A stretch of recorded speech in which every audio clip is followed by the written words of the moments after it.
हाय दोस्तों। जैसा कि हर रोज़ की तरह आज भी आपकी क्लास लाइव चल रही है। आज भी आर्टिकल ही पढ़ाया जाएगा, मोस्ट इम्पॉर्टेंट आर्टिकल जो अभी तक आए हुए हैं 2020 से। तो आप सब लोग क्लास को लाइक और सब्सक्राइब शेयर करना मत भूलिएगा। चलिए, आज का पहला क्वेश्चन है, भारतीय संविधान के अनुसार किसी राज्य की विधानसभा में अधिकतम और न्यूनतम कितने सदस्य हो सकते हैं? एसएससी सीजीएल 2020, 21 और 24 में पूछा गया क्वेश्चन है। चलिए बताइए कौन सा ऑप्शन होगा।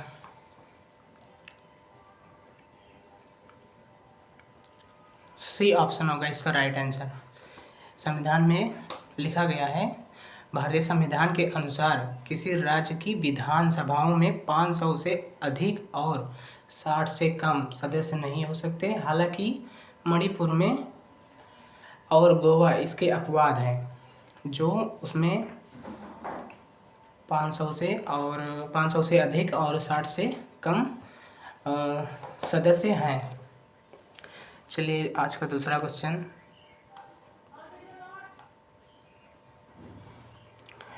राज्यों के मुख्य सचिव के बारे में निम्नलिखित कथनों पर ध्यान दीजिए।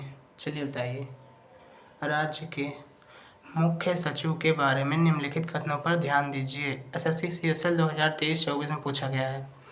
पहला है, उन्हें प्रदेश के आईएएस अधिकारियों में से चुना जाता है, और दूसरा, उनकी नियुक्ति राष्ट्रपति द्वारा की जाती है।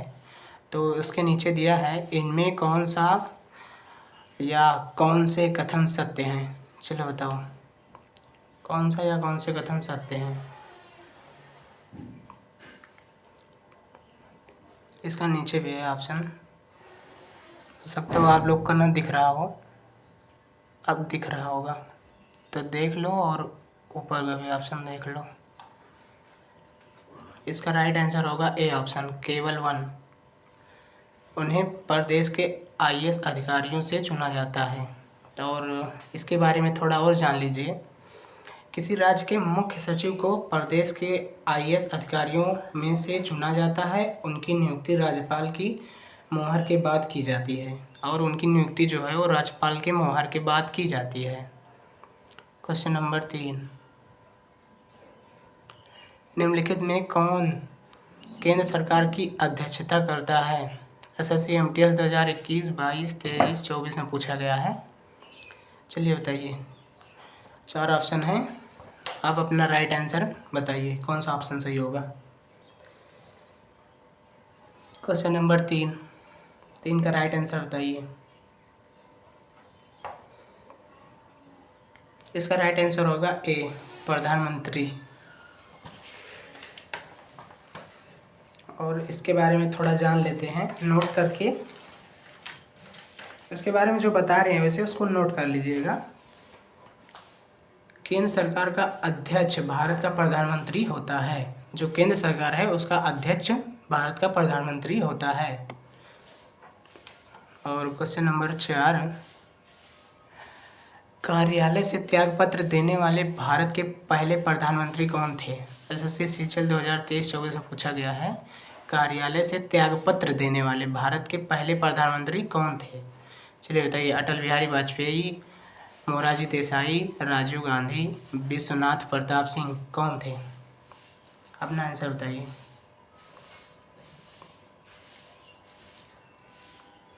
इसका राइट आंसर होगा बी ऑप्शन, मोरारजी देसाई, जिन्होंने कार्यालय से ही अपना त्यागपत्र दे दिया था, जो पहले प्रधानमंत्री थे।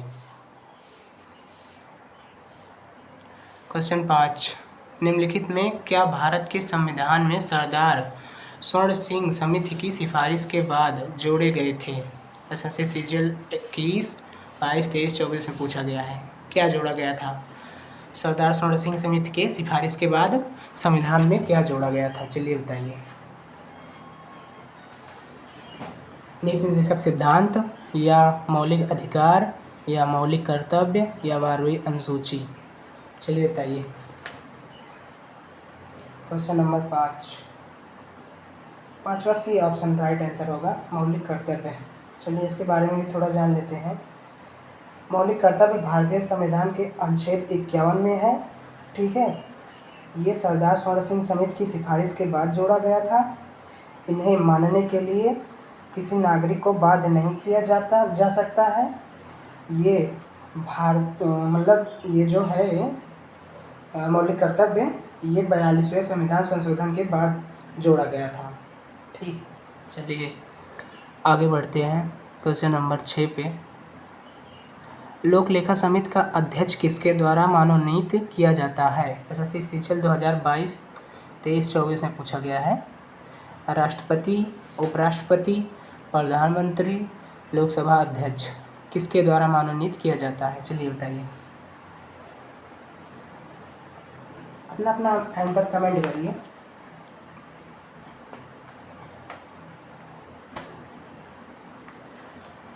चलिए देखते हैं, इसका राइट आंसर होगा डी ऑप्शन, लोकसभा अध्यक्ष द्वारा। तो थोड़ा इसके बारे में भी जान लेते हैं। लोक लेखा समिति, ये जो लोक लेखा समिति है, ये एक संसदीय समिति है जो भारतीय सरकार के खर्चों की लेखा परीक्षा करती है। जो भारतीय सरकार की मतलब जितने भी जो भारत के सरकारी खर्चे हैं उसका लेखा जोखा करती है। और इसकी स्थापना जो है वो 1921 में भारत सरकार अधिनियम 1919 के द्वारा की गई थी। और इसमें सदस्य की संख्या जो है वो 22 है, जिसमें से 15 लोकसभा से और जबकि 7 जो हैं वो राज्यसभा से होते हैं। और इसका जो लोक लेखा समिति है, इसका अध्यक्ष लोकसभा अध्यक्ष द्वारा मनोनीत किया जाता है। और 1967 तक इसका अध्यक्ष सत्तारूढ़ी दल से होता है, और जबकि 1967 के बाद इसका अध्यक्ष विपक्ष से होता है। जो क्या बोलते हैं, लोक लेखा समिति है, 1967 के बाद इसका जो अध्यक्ष होता है वो विपक्ष का होता है। और केंद्रीय मंत्री इसके सदस्य नहीं बन सकते। ठीक है, जो केंद्रीय मंत्री हैं वो इस समिति के सदस्य नहीं हो सकते हैं। चलिए देखते हैं आगे क्वेश्चन नंबर 7। राष्ट्रपति द्वारा जारी किए गए अध्यादेश की अधिकतम समय क्या है? चलिए बताइए। वो वहाँ पे गलती से लिख उठा है कीमत क्या है, बट अधिकतम समय इसमें पूछा गया है। तो ये ऑप्शन है आपके पास, चलिए बताइए।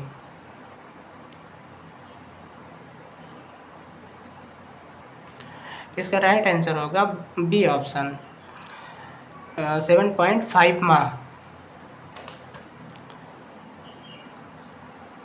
और इसके बारे में भी थोड़ा जान लेते हैं।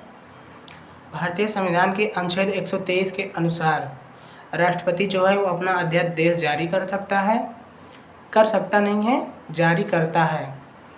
इससे उस स्थिति से निपटने के लिए बनाया गया है। इसे जो है उस स्थिति को निपटने के लिए बनाया गया है जब संसद सत्र में नहीं है। जब संसद सत्र में नहीं है तब उसे निपटने के लिए इसे बनाया गया है। एक अध्यादेश की अधिकतम आयु 6 माह और 6 सप्ताह है। ठीक है, एक अध्यादेश की अधिकतम आयु 6 माह और 6 सप्ताह है। चलिए क्वेश्चन नंबर 8। यूपीएससी का नया चेयरमैन कौन नियुक्त करता है? एसएससी सीजीएल 2020, 21 और 24 में पूछा गया है। चलिए बताइए, कौन नियुक्त करता है? ए ऑप्शन प्रधानमंत्री, बी ऑप्शन राष्ट्रपति, और सी ऑप्शन उपराष्ट्रपति, D option Lok Sabha speaker. Question number 8 का बी ऑप्शन होगा, राष्ट्रपति। ठीक है।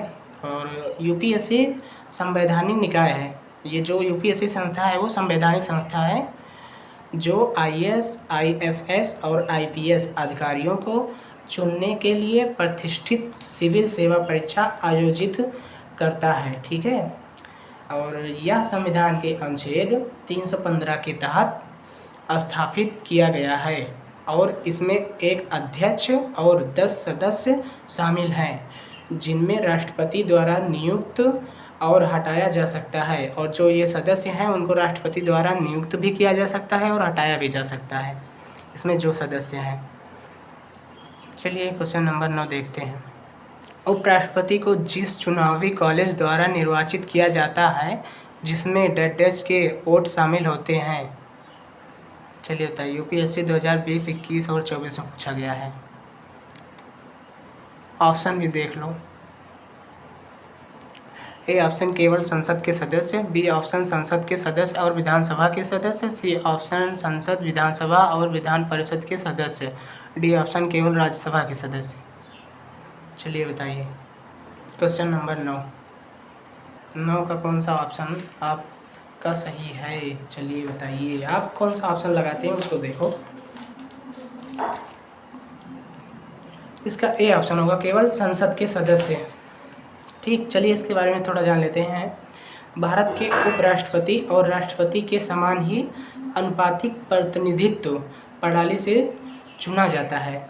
ठीक है, और उपराष्ट्रपति को केवल लोकसभा और राज्यसभा के सदस्य द्वारा निर्वाचित किया जाता है। उपराष्ट्रपति जो हैं उनको लोकसभा और राज्यसभा के सदस्य द्वारा निर्वाचित किया जाता है।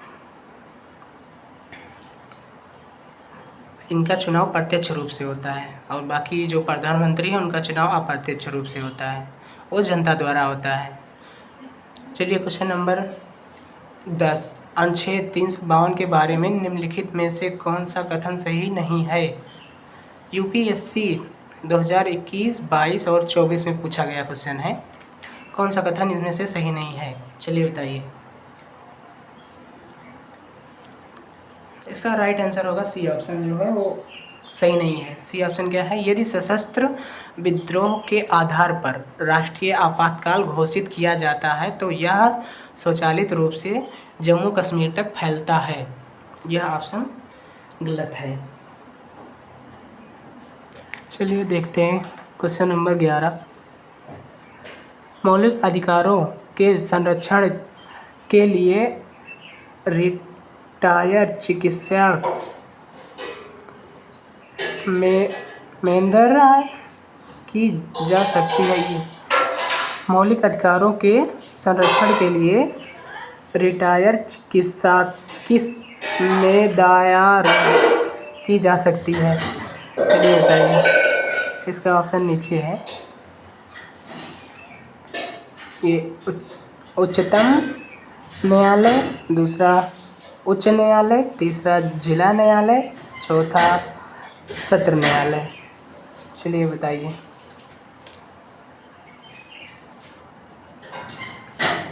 इसका राइट आंसर होगा क्वेश्चन नंबर 11 का ए ऑप्शन, केवल ए और बी जो है वो सही है। ए और बी क्या है, उच्चतम न्यायालय और दूसरा है उच्च न्यायालय। चलिए इसके बारे में थोड़ा जान लेते हैं। कुछ भी जिससे अधिकार के तहत जारी किया जा सकता है रिट याचिका कहलाती है।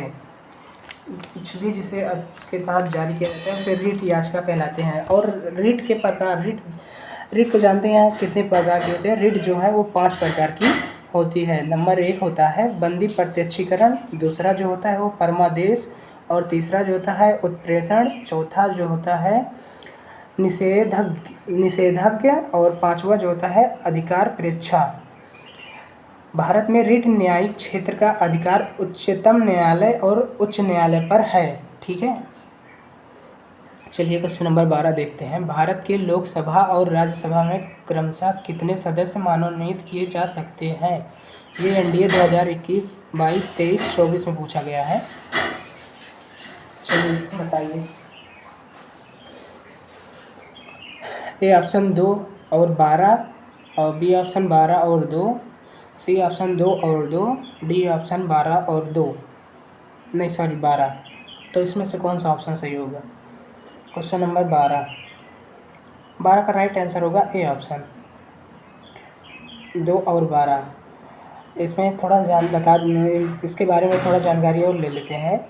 लोकसभा में कुल सदस्य में 2 एंग्लो भारतीय समुदाय के सदस्य मनोनीत किए जा सकते हैं, जबकि राज्यसभा में वे 12 सदस्य मनोनीत किए जा सकते हैं, जिनकी साहित्य कला समाज सेवा के क्षेत्र में योगदान हो। बट ये जो है जो दो एंगल भारतीय समुदाय के सदस्य मनोनीत किए जाते हैं, ये लोकसभा में अब इनको हटा दिया गया है। प्रधानमंत्री नरेंद्र मोदी जी ने इसे हटा दिया है। क्वेश्चन नंबर 13, भारत में मदरसों की स्थापना में संविधान का कौन सा अनुच्छेद मददगार है? ये एनडीए 2021, 22, 24 में पूछा गया है। चलिए बताइए। क्वेश्चन नंबर 13,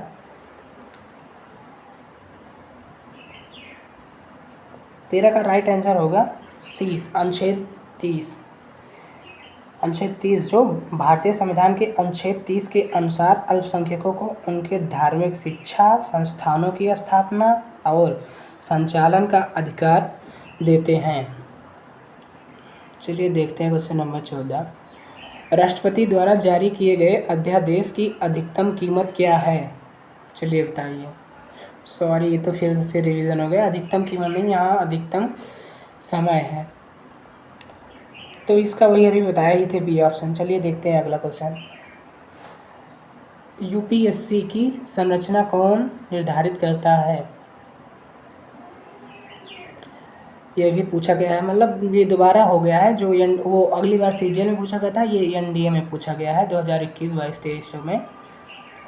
तो इसका भी तो बताए थे अभी, कौन निर्धारित करता है, तो इसको भी पीछे बताए थे। तो चलते आगे बढ़ते हैं क्वेश्चन नंबर 16 पे। निम्नलिखित में संविधान का कौन सा अनुच्छेद भारत के महान्यायवादी को सदन में या उनकी समितियों में बोलने का अधिकार देता है? ये पूछा गया है सीडीएस 2021, 22 और 23, 24 में पूछा गया है। चलिए देखते हैं। आप लोग कमेंट करिए, आपको पता हो जो कौन सा अनुच्छेद है। चलिए बताइए।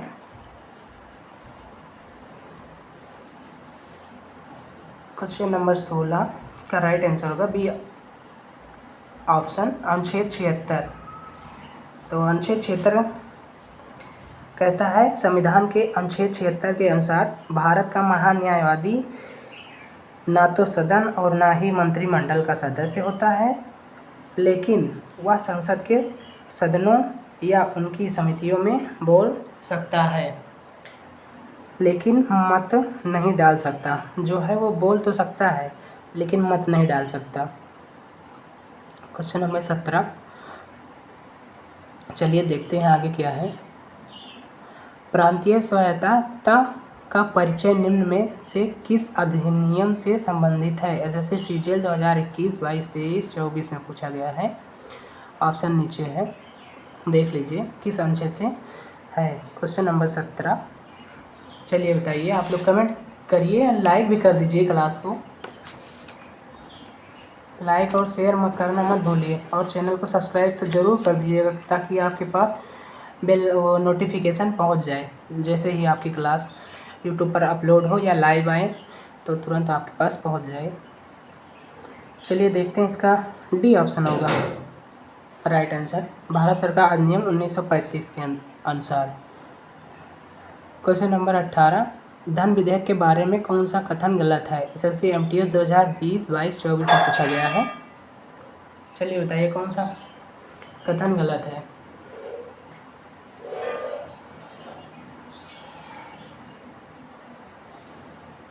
कमेंट करिए। इसका राइट आंसर होगा सी ऑप्शन, राज्यसभा धन विधेयक को 1 माह के लिए रख सकती है बस। राज्यसभा धन विधेयक को 1 माह के लिए रख सकती है बस। तो इसके बारे में धन विधेयक थोड़ा बता देते हैं। धन विधेयक केवल लोकसभा में ही पारित किया जा सकता है। धन विधेयक को राज्यसभा अधिकतम 14 दिनों के लिए रख सकती है। और ये जो है लोकसभा जो क्या बोलते हैं, इसमें जो गलत ऑप्शन था वो सी ऑप्शन था, राज्यसभा धन विधेयक को 1 माह के लिए रख सकती है। बट इसमें जो हम बताया गया है उसके बारे में, राज्यसभा केवल 14 दिन ही रख सकती है, 1 महीना नहीं। क्वेश्चन नंबर 19वां, भारतीय संविधान का कौन सा संशोधन के अधिकार विधेयक से संबंधित है। क्वेश्चन नंबर 19 जो है, क्या बोलते हैं, क्वेश्चन नंबर 19 का ऑप्शन नीचे है, रुक जाइए दिखा रहे हैं। ए ऑप्शन 42वां, बी ऑप्शन 84वां और सी ऑप्शन 46वां, डी ऑप्शन 88वां। कौन सा ऑप्शन सही होगा, चलिए बताइए। सी ऑप्शन सही होगा, 86वां। भारत का संविधान कब पूरा हुआ, चलिए बताइए। यूपी SSSC पेट में 2023 में पूछा गया है, भारत का संविधान कब पूरा हुआ, चलिए बताइए। आप लोग तो कमेंट करिए, आप सब कुछ पता ही होगा, जो जो पढ़े होंगे उन सभी को पता होगा ये। तो हम चाहते हैं कि आप सब कमेंट करें अपना कमेंट इसमें। चलिए देखते हैं, इसका राइट आंसर सी होगा, 26 नवंबर 1949। चलिए देखते हैं क्वेश्चन नंबर 21, कैबिनेट प्रणाली के बारे में कौन सा कथन गलत है, चलिए बताइए।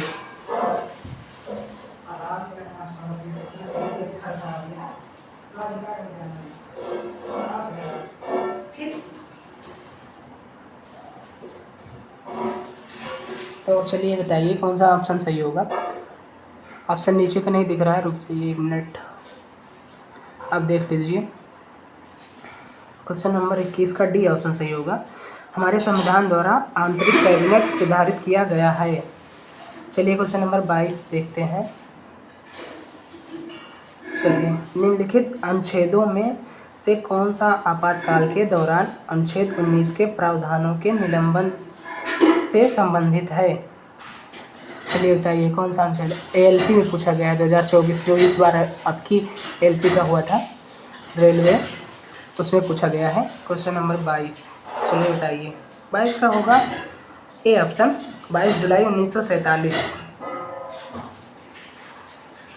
वो सॉरी दूसरा बता दिए हैं, इसका डी ऑप्शन होगा 358। आपातकाल का वर्णन संविधान के अनुच्छेद 358 से 359 में है, जो अनुच्छेद 358 आपातकाल के दौरान अनुच्छेद 19 के निलंबन से संबंधित है, ठीक है। चलिए क्वेश्चन नंबर 23वां देखते हैं। संविधान सभा ने तिरंगे को राष्ट्रीय ध्वज के रूप में कब अपनाया, RPF में पूछा गया 2024। RPF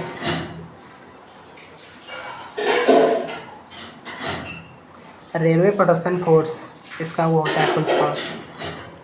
चलिए देखते हैं क्वेश्चन नंबर 23 का ए ऑप्शन होगा 22 जुलाई 1947। संविधान सभा ने तिरंगे को राष्ट्रीय ध्वज के रूप में 22 जुलाई 1947 को अपनाया था, ठीक। चलिए क्वेश्चन नंबर 24 देखते हैं। नीति निर्देशक सिद्धांतों के अनुच्छेद 47 को लागू करने के लिए भारत सरकार द्वारा निम्नलिखित में से कौन सा पहला कार्यक्रम शुरू किया गया था, चलिए बताइए कौन सा पहला कार्यक्रम शुरू किया गया था। क्वेश्चन नंबर 24 का जो होगा वो बी ऑप्शन होगा, सामुदायिक विकास कार्यक्रम जो है शुरू किया गया था। क्वेश्चन नंबर 25, भारत के सर्वाधिक प्रधानमंत्री किस दशक में देखे हैं,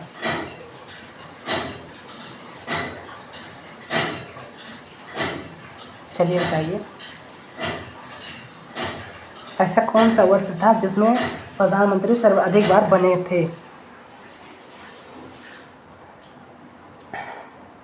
चलिए इसका राइट आंसर होगा डी ऑप्शन, 1991 से 2000 के बीच में भारत के सर्वाधिक प्रधानमंत्री 2000 के दशक में 1971 से 2000 तक देखे हैं।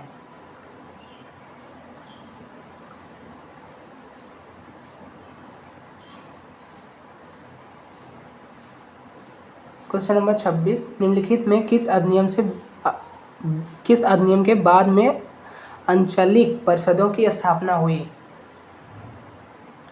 चलिए RRB NTPC 2025।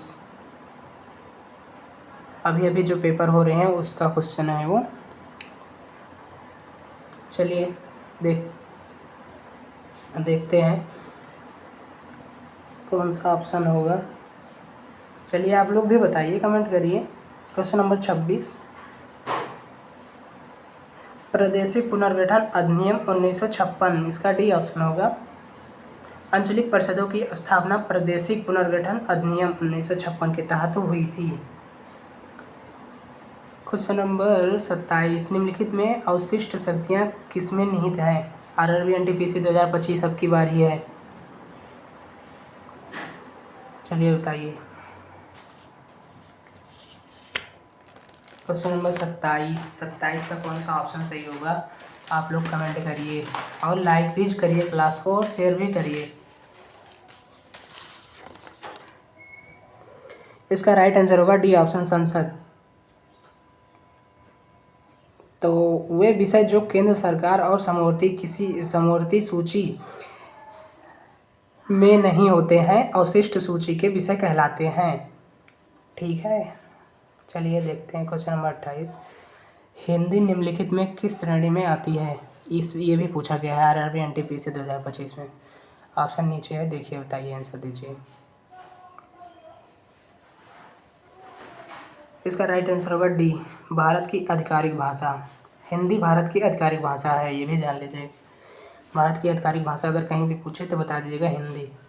क्वेश्चन नंबर 29, कौन सा आयोग नेताजी सुभाष चंद्र बोस की रहस्यमयी मृत्यु की जांच के लिए बनाया गया था? आरआरबी एनटीपीसी 2025 में ये भी पूछा गया है। चलिए बताइए। क्वेश्चन नंबर 29 का बी ऑप्शन होगा, मुखर्जी आयोग। नेताजी सुभाष चंद्र बोस की रहस्यमयी मृत्यु की जांच के लिए 1999 में सुप्रीम कोर्ट के पूर्व न्यायाधीश न्यायमूर्ति मनोज मुखर्जी की अध्यक्षता में मुखर्जी आयोग बनाया गया। इसमें 6 मई 2006 को अपनी रिपोर्ट दी। इस आयोग ने 6 मई 2006 को अपनी रिपोर्ट दी। तो इसका राइट आंसर होगा बी ऑप्शन होगा, मुखर्जी आयोग। क्वेश्चन नंबर 30, जैसा कि आज का लास्ट क्वेश्चन है, ये भी आरआरबी एलपी में 2024 में जो हुआ था उसमें पूछा गया था। इसका ऑप्शन नीचे है, इसका पढ़ देते हैं। भारत में निम्नलिखित में से कौन सा आलोचकों द्वारा गौरवशाली नगर पालिकाओं के रूप में माना जाता है? चलिए बताइए। ऑप्शन इधर है आपका, और अपना आंसर तो कमेंट कर नहीं रहे हैं कोई। इसका बी ऑप्शन होगा, राज्य। तो आप लोग क्लास को लाइक और सब्सक्राइब जरूर कर दीजिएगा। चैनल को सब्सक्राइब करिएगा, क्लास को लाइक और शेयर जरूर करिएगा। चलो मिलते हैं कल। आज की क्लास यहीं समाप्त होती है।